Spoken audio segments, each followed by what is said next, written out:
ভাই 25,000 টাকা চলে গেল, তোর কিছু মনে হচ্ছে না? দেখ এই 25,000 টাকা আমার কাছে 25 পয়সার মতো। আলমগীর যদি টাকা না পাঠায় তাহলে তোমার এই সংসারে কোনো ভাত নাই। আজ থেকে তুমি ভিন্ন খাবা। সেই টাকাটা দি তোর বিদেশ যাওয়ার ব্যবস্থা করে দেবে। না আমি বিদেশ যাব না। হ্যাঁ ভাই তুমি বিদেশে গিয়ে টাকা পাঠাবা, আমি একটা আইফোন কিনবো।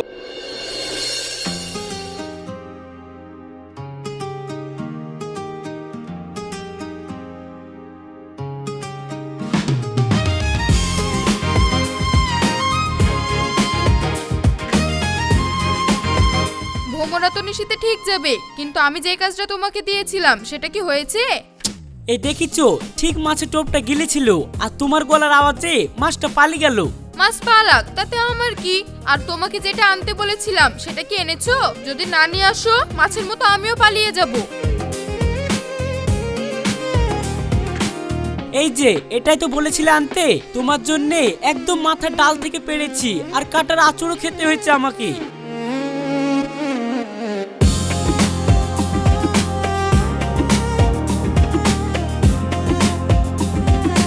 আলমগীর আর একটা কথা ছিল।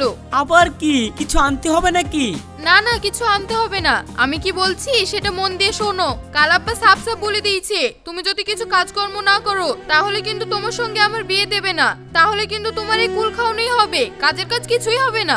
সবই তো জানি সোনালি, কিন্তু আমি কি করব বলো? দেশে কাজকর্ম নাই, আবার চাকরি বাকরিরও এ হাল, আর মাঠে কাজ করে কতই বা ইনকাম হয়। সেই জন্য তো বলছি দেশে থেকে কোনো কাজকর্ম হবে না, তুমি বরং বিদেশে যাও। হ্যাঁ বিদেশ বললে যাওয়া যায় নাকি? Passport visa ticket lakh lakh টাকার মামলা, আমার আব্বারও তো সামর্থ্য নাই, তুমি তো জানোই। টাকা চিন্তা তোমাকে করতে হবে না, আমার আব্বা বলেছে তুমি শুধু রাজি হয়ে যাও। বিদেশ যাওয়া যা টাকা পয়সা লাগে সেটা আমার আব্বাই ব্যবস্থা করবে। কিন্তু সোনালি বিদেশ যেতে আমার ইচ্ছা করে না। ইচ্ছা করে না? তাহলে আমাকে ভুলে যাও। আর তুমি যদি বিদেশে যাওয়ার জন্য রাজি হও তাহলে তোমার সঙ্গে আমার বিয়েও হবে, আবার তোমার বিদেশে যাওয়া হবে। এবার কি করবা ভেবে দেখো। সোনালি শোনো,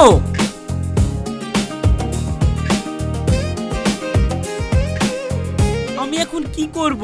বিদেশে যেতেও ভালো লাগে না, আবার এদিকে সোনালিকেও ছাড়তে পারবো না। দেখা যাক কি হয়।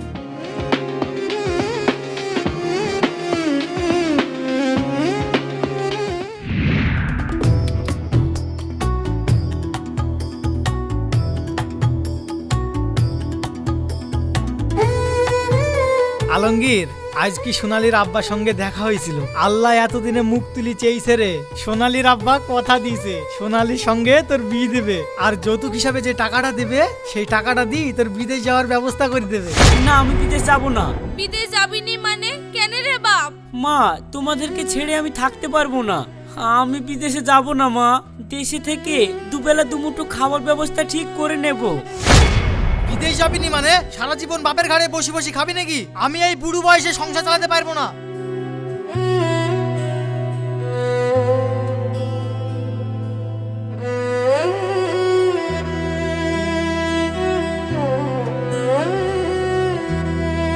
মা মা খেতে দাও, খিদে লেগেছে। আয় আয় বাপ খেতে বস। দেখ তো টোটো করে ঘুরিস, ঘুরি ঘুরি শরীরটা একদম শুকিয়ে গেল। ঠিকঠাক খাওয়া দাওয়া না করলে হয় বাপ? দেখ বাপ ভাইটার দিকে একটু তাকা, ও তো ছোট, ওরও তো একটা ভবিষ্যৎ আছে না? তুই তো বাড়ির বড় ছেলে, তুই বিদেশে গিয়ে কাজকর্ম করে টাকা পাঠাবি, আর সেই টাকা দিয়ে শুভ আমার দেশে ব্যবসা বাণিজ্য করবে। তুই দেশেই থাকবে, এক ছেলেকে আমি বিদেশে পাঠাবো, শুভকে তো আর বিদেশে পাঠাতে পারবো না। হ্যাঁ ভাই তুমি বিদেশে গিয়ে টাকা পাঠাবা, আমি একটা আইফোন কিনবো আর একটা গাড়িও কিনবো, আর আমার বন্ধুদেরকে দেখিয়ে দিব টাকার গরম কাকে বলে। যাও ভাই তুমি বিদেশে যাও। কিন্তু মা আমি। আর কোনো কিন্তু না বাপ, দেখ যে বড় হয় তাকে সংসারের জন্য কিছু না কিছু ত্যাগ করতেই হয়।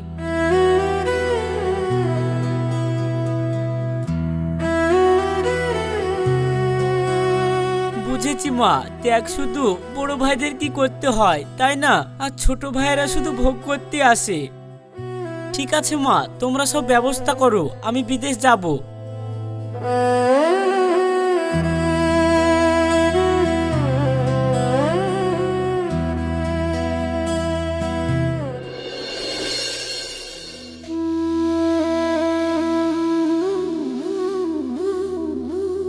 মা মা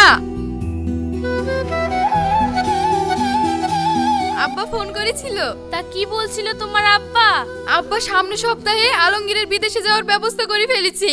তাই নাকি বৌমা? ঠিক আছে, আমি এক্ষুনি তোমার শ্বশুরকে এই কথাটা জানিয়ে আসি।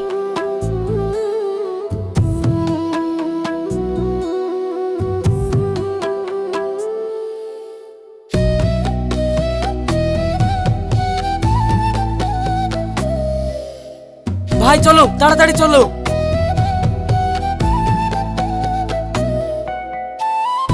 সোনালি, আসি। সাবধানে থেকো আর ঠিক মতো খাওয়া দাওয়া করো। মা, আসছি। ভালোই ভালোই যা বাপ, বিদেশে গিয়ে নিজের শরীরের যত্ন নিস আর বাড়ির কথা চিন্তা করিসনি, কাজকর্মে মন দিস। আব্বা, আসছি। যা বাপ, কাঁদিস নি, এই তো কয়েক বছর, আবার চলে আসবি, যা। মা ছাড়ো না, রাস্তায় টোটো দাঁড়িয়ে আছে। বেশি দেরি হলে রাস্তায় জ্যাম পড়লে ফ্লাইট মিস হয়ে যাবে, আর যদি ফ্লাইট মিস হয়ে যায় এই সব টাকা পানিতে চলে যাবে। ভাই তুমি চলো চলো, তাড়াতাড়ি চলো।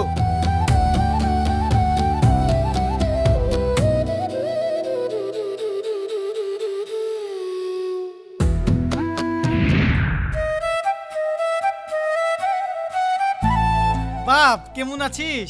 হ্যাঁ আব্বা, ভালো আছি। তোমরা ভালো আছো? হ্যাঁ ভালো আছি। বাপ ভালো আছিস তো? হ্যাঁ মা, ভালো আছি। তোমরা সব ভালো আছো তো? হ্যাঁ বাপ ভালো আছি। তা ঠিকঠাক ভাবে পৌঁছেছিস তো? হ্যাঁ মা, পৌঁছে গেছি, আবার কাজ করতেও লেগে গেছি। ভাই কাজ শুরু করে দিয়েছো? তাহলে ভাই আমার আইফোনটা কবে দিবা? দাঁড়া, একটা মাস হোক, আমি টাকা পাঠিয়ে দিব, তুই কিনে নিস। ঠিক আছে ভাই, নাও ভাবির সাথে কথা বলো। তুমি তো যাওয়ার সময় সেভাবে আমার সঙ্গে কথাও বললা না, ঠিকঠাক ভাবে দেখলাও না। আসার সময় যদি তোমার সঙ্গে বেশি কথা বলতাম তাহলে আমি আসতে পারতাম না, কষ্ট বেশি হতো, তাই তাকাইনি।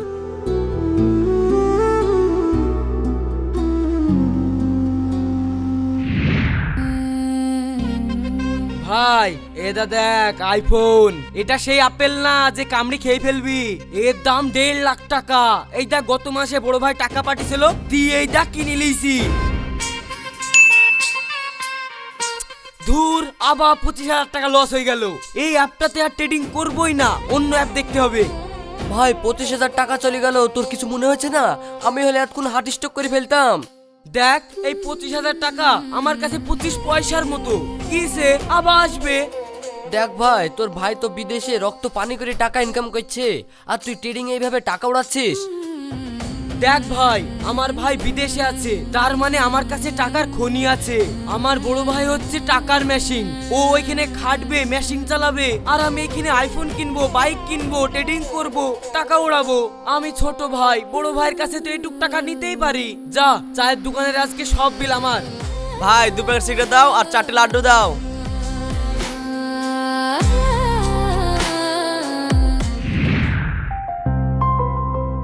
জানো সোনালি, আজকে খুব গরম পড়েছিল, সাইডে কাজ করতে গিয়ে তো মাথা ঘুরে পড়ে যাচ্ছিলাম, পানি খাওয়ারই সময় পাইনি। ও আচ্ছা, বুঝলাম। আচ্ছা শোনো না, একটা কাজের কথা। হ্যাঁ বলো, কি কথা?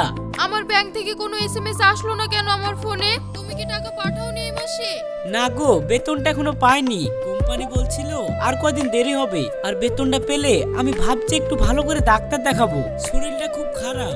ওহো আচ্ছা, শোনো না, পাশের বাড়ির ভাবি না কালকে একটা বসুপাতা নেকলেস বানিয়েছে, দেখে কেমন চোখ ধাঁধা দিয়ে যাচ্ছিল। আমি না স্বর্ণকারকে বলে এসেছি, আমি কিন্তু এই মাসে ওরকম একটা নেকলেস নিব। নেকলেস এখন? এই গত মাসে তো তুমি কানে দুল কিনলে। কানে দুল কিনেছি তো কি হয়েছে, আর নেকলেস কিনে দিতে পারবো না?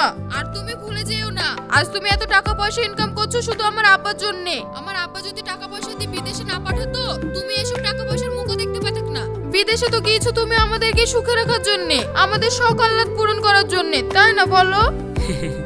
হ্যাঁ ঠিক, তা ঠিকই বলেছো। ঠিক আছে, টাকা চলে যাবে। আচ্ছা, আমি এখন সাইডে যাব কাজে, এখন রাখি, পরে কথা বলবো সোনালি। হ্যালো শোনো। হ্যাঁ আব্বা বলো। কিরে বাপ, ভালো আছিস তো? হ্যাঁ আব্বা, চলছে, শরীরটা ঠিক ভালো না। ও আচ্ছা, শোন বাপ, একটা জরুরি কথা ছিল। হ্যাঁ বলো। শোন, আমাদের যে বাজার আছে না, ওই স্কুলের পাশে যে ফাঁকা জমিটা আছে টানা 3 বিঘি দাগ, ওই জমিটা বিক্রি হবে একবারে মেন বাজারের উপরে। আর যা দাম বলছে একবারে পানির দাম রে বাপ, আমি কথা দিয়ে দিছি ওই জমিটা নিতেই হবে, তুই টাকা পাঠিয়ে দিস। আব্বা আবার জমি? গত মাসে তো তোমাকে জমি কেনার জন্য টাকা দিলাম, আমার হাতে একদম টাকা পয়সা নেই, ওভার টাইম করে কুলাতে পারছি না, আর শরীরের অবস্থা খুব একটা ভালো না। আরে টাকা নাই বললে তো হবে না, এমন সুযোগ কি বারবার আসে? তুই ধার দিনা করে হলেও পাঠা, আমি ওইদিকে কথা দিয়ে দিছি। ওইটা বলো ওইটা। এই তোর মা কি যেন বলবে, শোন।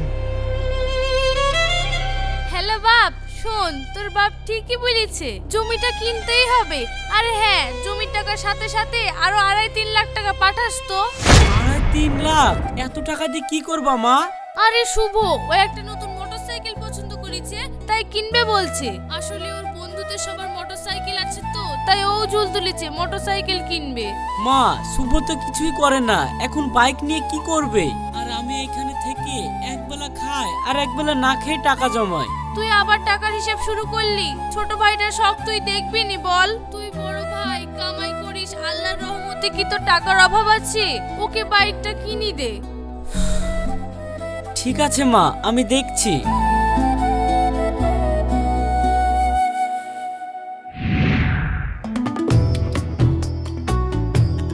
মা মা, এই দেখো সর্বনাশ হয়ে গেছে। কি হয়েছে বাপ, তুই ওরকম করছিস কেন? সর্বনাশ হয়ে গেছে মা, বড় ভাই আব্বাকে ফোন করেছিল, ফোন করে সাপ সাপ বলে দিয়েছে আর বাড়তি টাকা পাঠাতে পারবে না। কি বলিস? টাকা পাঠাবে না মানে? তাহলে সংসার চলবে কি করে? তোর আব্বার একটা জমি দেখিছে, সেটা কিনবে কি করি? সেটাই তো মা, ভাই বলে পুলিশে তার শরীর চলে না, ওভার টাইম কাজ করতে হয়, তাই অত আর খাটাখাটনি করে টাকা পাঠাতে পারবে না। আমার মনে হয় আর ব্যবসা করা হলো না মা, ভাই এতদিন যা টাকা পাঠিয়েছে সব তো নিজের ইচ্ছা মতন খরচ করে ফেলেছি, ভেবেছি খরচ করি, কি হয়েছে ভাই বিদেশে আছে আবার পাঠাবে, কিন্তু আমি এখন কি করব মা? তারা বাপ, আলমগীর তো এরকম ছিল না, হঠাৎ ও এরকম হয়ে গেল কি করি? বুঝতে পারছো না মা, আমার মনে হচ্ছে ভাবি নিশ্চয়ই ভাইকে বলিছে যে আমাদেরকে টাকা জানে না পাঠায়, সব জানে ভাবির কাছে দেয়, ভাইয়ের কানে ভাবি বিষ ঢালিছে মা। হ্যাঁ, এ কথা তুই ঠিকই বলেছিস, ওই কিছু একটা করেছে, না হলে আমার ছেলে তো ওরকম না, আমি যা বলি তাই শোনে। শোনো, আমি কানে বিষ ঢালিনি, আমি শুধু বলেছি একটু হিসাব করে খরচ করতে, সবকিছু তো তোমার ভাইয়ের টাকাতেই করছো। ও, এবার বুঝলাম, তাহলে কানে বিষটা তুমি ঢেলিছো। শুনো বৌমা, ভালোই ভালোই বলছি, আলমগীর যদি টাকা না পাঠায় তাহলে তোমার এই সংসারে কোনো ভাত নাই, আজ থেকে তুমি ভিন্ন খাবা, আমার সংসারে থাকবা, আবার আমার ছেলেকে আমার কাছ থেকে আলাদা করবা, তা হবে না। এত কষ্টের সংসার আমার, কেবল একটু সুখের মুখ দেখেছি, আর সেই সুখে তুমি নজর দিলে আমি শুনবো?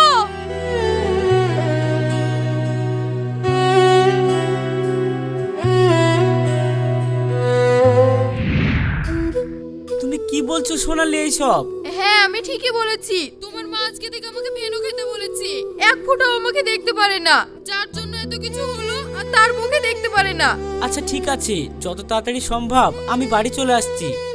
আসবো মানে? না না, এখনই আসবা কেন? আমাদের একটা ভবিষ্যৎ আছে না, আর তুমি যদি এখনই চলে আসো তাহলে কম টাকা নিয়ে আসতে পারবা, আরো 3-4 বছর বিদেশে থাকো তাহলে আরো বেশি করে টাকা নিয়ে আসতে পারবা, আর তুমি মাসে মাসে যেই টাকাটা পাঠাবা ওই টাকা দিয়ে আমি আরো অনেক গয়না কিনে রাখবো। আচ্ছা ঠিক আছে, তুমি যেটা ভালো বুঝো তাই করো, আমি রাখছি। আচ্ছা শোনো, তাহলে টাইম করে টাকাগুলো কিন্তু পাঠিয়ে দিও। ঠিক আছে। তুমি আমাকে বারণ করছো যেতে? আমার এদিকে অলরেডি টিকিট কাটা হয়ে গেছে, সামনেই তো রমজান মাস আসছে, পুরো মাসটা আমরা একসাথে রোজা রাখবো আর একসঙ্গে ঈদ পালন করব, তোমাদের কাউকে কিচ্ছু বলবো না, আমি হঠাৎ করে চলে যাব, তোমরা খুব খুশি হয়ে যাবা।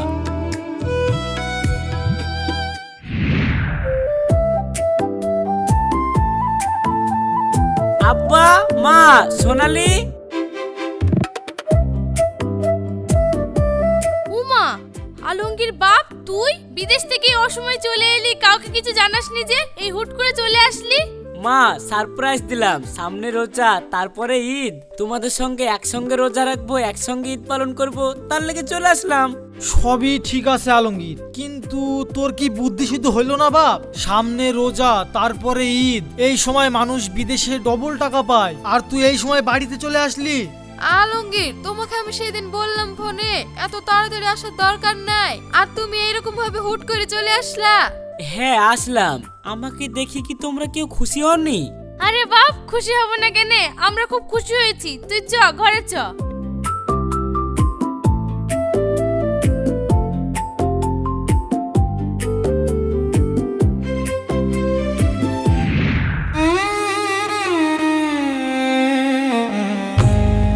আব্বা, বিদেশ থেকে তোমার অ্যাকাউন্টে যে টাকাগুলো পাঠিয়েছিলাম সে টাকাগুলা তুমি ব্যাংক থেকে তুলে নিয়ে আসো গা। আমার কাছেও কিছু টাকা পয়সা আছে, এই টাকাগুলো দিয়ে একটা বড় ব্যবসা করব। ভাবছি আর বিদেশে যাব না। বিদেশ যাবি নি মানে? তোর কি মাথা ফাতা খারাপ হয়ে গেল নাকি? না আব্বা, তোমাদেরকে ছেড়ে আর বাইরে থাকতে ভালো লাগে না। ভাবছি ওই টাকা পয়সা দিয়ে দেশে ব্যবসা করব। তুমি ব্যাংক থেকে টাকাগুলো তুলে নিয়ে আসো গা। আরে টাকা? আমি টাকা কোথায় পাবো? আমার কাছে কোনো টাকা পয়সা নাই। টাকা নেই মানে? আমি বিদেশ থেকে অতগুলো টাকা পাঠালাম, টাকা গেল কোথায়? ওই টাকা দিয়ে আমি জমি কিনেছি। ও, জমি কিনেছো, ভালো করেছো। এক কাজ করো, জমির কাগজটা দাও, আমি কিছু বিক্রি করে ব্যবসাটা দাঁড় করাই।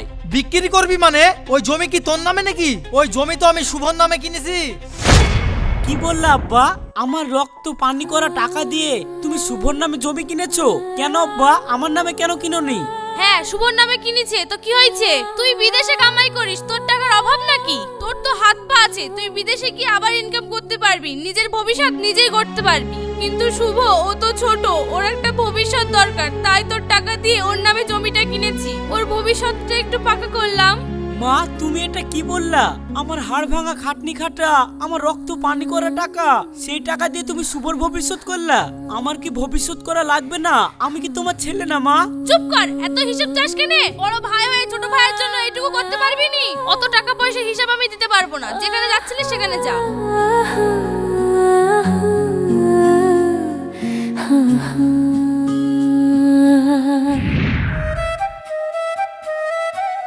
না না আলমগীর, আমি আমার কোনো গয়না দিতে পারবো না। আমি বিদেশে খাটাখাটনি করে সেই টাকা দিয়ে তোমাকে গয়না গড়িয়ে দিলাম। এখন বিপদের সময় যদি সেই গয়না কাজেই না লাগে, তাহলে সেই গয়না গড়িয়ে কি লাভ? আমিও তো শত জানি না, আমি আমার একটা গয়নাও দিব না। তার থেকে ভালো হবে তুমি আবার বিদেশে চলে যাও। সোনালি, এ তুমি কি বলছো? আমি আবার বিদেশে চলে যাব? তুমি জানো বিদেশে থাকা কত কষ্টের?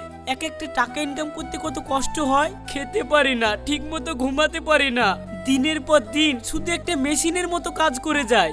একটা বিদেশে কাজ করা ছেলের প্রত্যেকটা টাকার মধ্যে ঘাম লেগে থাকে, রক্ত লেগে থাকে। আর তোমরা বাড়িতে বসে বসে শুধু তার টাকাটাই দেখো। তুমি জানো যখন বিদেশে থাকতাম তখন শুধু আল্লাহর কাছে দুহাত তুলে দোয়া করতাম, আল্লাহ সুস্থভাবে শুধু আমাকে বাড়ি পাঠাও, আমি আর বিদেশে আসবো না। আর তুমি আমার বউ হয়ে বিদেশে পাঠিয়ে দিচ্ছ। উফ, এত ইমোশনাল কথা বলো না। তাহলে বিদেশে যখন যাবা না, আমার কাছে একটা বুদ্ধি আছে, সেটা শোনো। বুদ্ধি? কি বুদ্ধি বলো? শোনো, এত বছর বিদেশে ছিলে, তোমার আব্বা মায়ের নিশ্চয়ই তোমার জন্য কষ্ট হয়েছে। তাহলে এবার গিয়ে তুমি মিথ্যে করে বিদেশ যাবো তাই বলো, তাহলে দেখবা তোমাকে আর যেতে দেবে না। টাকা পয়সা বের করে দিয়ে এমনি তোমাকে দেশে থাকার ব্যবস্থা করে দেবে। হ্যাঁ, এটা তো তুমি ঠিক বলেছো, এটা তো আমি ভেবে দেখিনি। যতই হোক তারা তো আমার আব্বা মা। আব্বা মা তো নিজের ছেলের কোনোদিন ক্ষতি চাইবে না। আমি এক্ষুনি যাচ্ছি, আব্বা মাকে মিথ্যে করে বলবো আমি বিদেশ যাচ্ছি।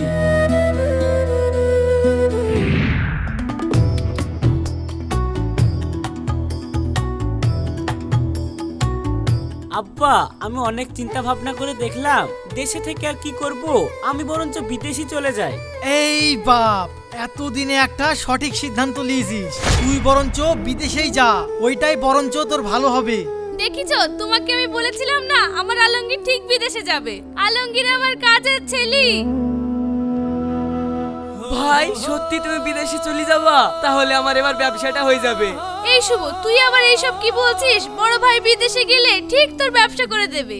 বাপ আলমগীর, তোর তো বিদেশে যেতে কিছু টাকা পয়সা লাগবে, তো তুই চিন্তা করিস নি, সেই টাকার ব্যবস্থা আমি করে দিছি। তুই ইনকাম করে আমাকে আবার পরে দিয়ে দিস।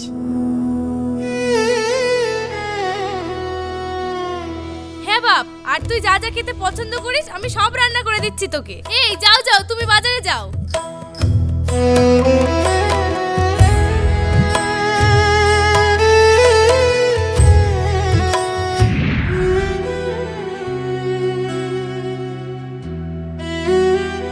বাপ, তুই তুই যে আমার উপরে রাগ করে আছিস সেটা আমি বুঝতে পারছি, কিন্তু আমি তোর ভালোর জন্যই তোকে বিদেশে যেতে বলছি। তুই এবার বিদেশে গিয়ে বেশি করে টাকা ইনকাম করবি আর সব টাকা আমাকে পাঠাবি।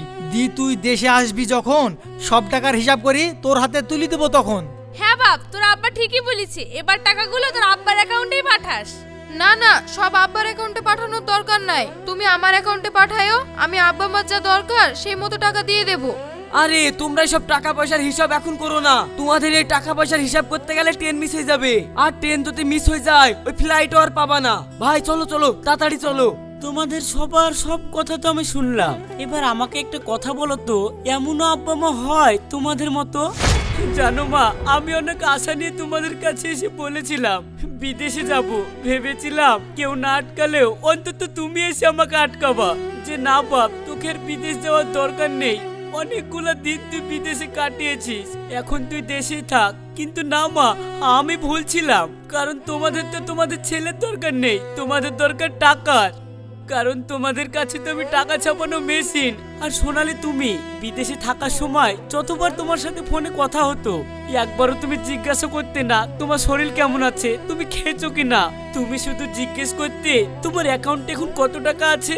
তখনই আমি বুঝে গেছি তুমি আমাকে চাও না, তুমি চাও আমার টাকা পয়সা। আরে তোমাকে বলে কি হবে, যেখানে আমার স্বয়ং জন্মদাতা আব্বা মা তারাই আমার সঙ্গে এত বড় বেইমানি করলো। তুমি তো আমার পর কখনো আপন হয় না। বাপ, তুই আমাকে ভুল বুঝছিস, আমি তোর ভালোর জন্যই তোকে বিদেশে যেতে বলছি। হাত জোর করে বলছি আব্বা, তোমরা আর কোনো কথা বলো না, আমার চোখে তোমাদেরকে আর নিচে নামিও না, এমনিতেই অনেক নিচে নেমে গেছো। তবে আমি এইটুকু বুঝে গেছি আব্বা, যারা ওই দূর বিদেশে পড়ে থাকে না, তাদের আর আপন বলতে কেউ থাকে না। যেদিন থেকে ওরা দেশের মাটি থেকে বিদেশে পাড়ি দেয়, সেদিন থেকেই দেশ ওদের জন্য পর হয়ে যায়। তুই এসব কি বলছিস বাপ? তুই আমাদেরকে ভুল বুঝছিস। না মা, ভুল বুঝছি না, তোমাদের টাকার দরকার তাই না, টাকার জন্য তো আমাকে বিদেশে পাঠাচ্ছ। সোনালি, আব্বা মা, তোমরা কেউ চিন্তা করো না, সময় মতো তোমরা ঠিক টাকা পেয়ে যাবা। কিন্তু কি জানো মা, তোমার এই ছেলে আলমগীরকে আর কোনোদিন পাবে না। সোনালি, তোমাকে যে স্বামীর আদর ভালোবাসা দিয়েছিলাম সেটাও আর পাবে না। কোনোদিন যদি আমার কথা মনে পড়ে, সেদিন আমি যে কারি কারি টাকা পাঠাবো, সে টাকাগুলোকে বুকের মধ্যে জড়িয়ে ধরে স্বামীর আদর খুঁজো, ভালোবাসা খুঁজো।